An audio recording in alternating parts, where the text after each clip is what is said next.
Hello বন্ধুরা, আজকে আমি খুব সহজে একটা হাতি বানাবো। কিভাবে 5D হাতি বানানো যায় সেটা দেখো।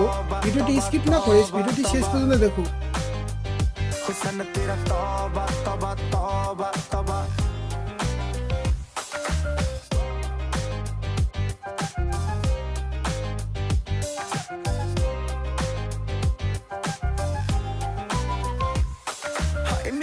ਤੂੰ ਅੱਖ ਤੇਰੀ ਮੰਗੇ ਕੰਗਣਾ ਹੁਣੇ ਮੈਂ ਬਣਾਦਾ ਮੈਨੂੰ ਦੱਸਦਾ ਸਹੀ ਜਾਨ ਮੰਗ ਲਾ ਮੈਂ ਤੇਤੋਂ ਜਾਨ ਵਾਰਦਾ ਆਪੇ ਨਿਕਲੂਗੀ ਨੀ ਤੂੰ ਹੱਸਦਾ ਸਹੀ ਤੇਰੇ ਵਿੱਚ ਨਸ਼ਾ ਪਹਿਲੇ ਤੋੜਦਾ ਕੁੜੇ ਸੋਹਣੀਏ ਸ਼ਰਾਬ ਦਾ ਤਾਂ ਨਾਮ ਲੱਗਦਾ ਸਾਡੇ ਤੋਂ ਚੜਾਈ ਤੇਰੀ ਵੱਧ ਹੋ ਗਈ।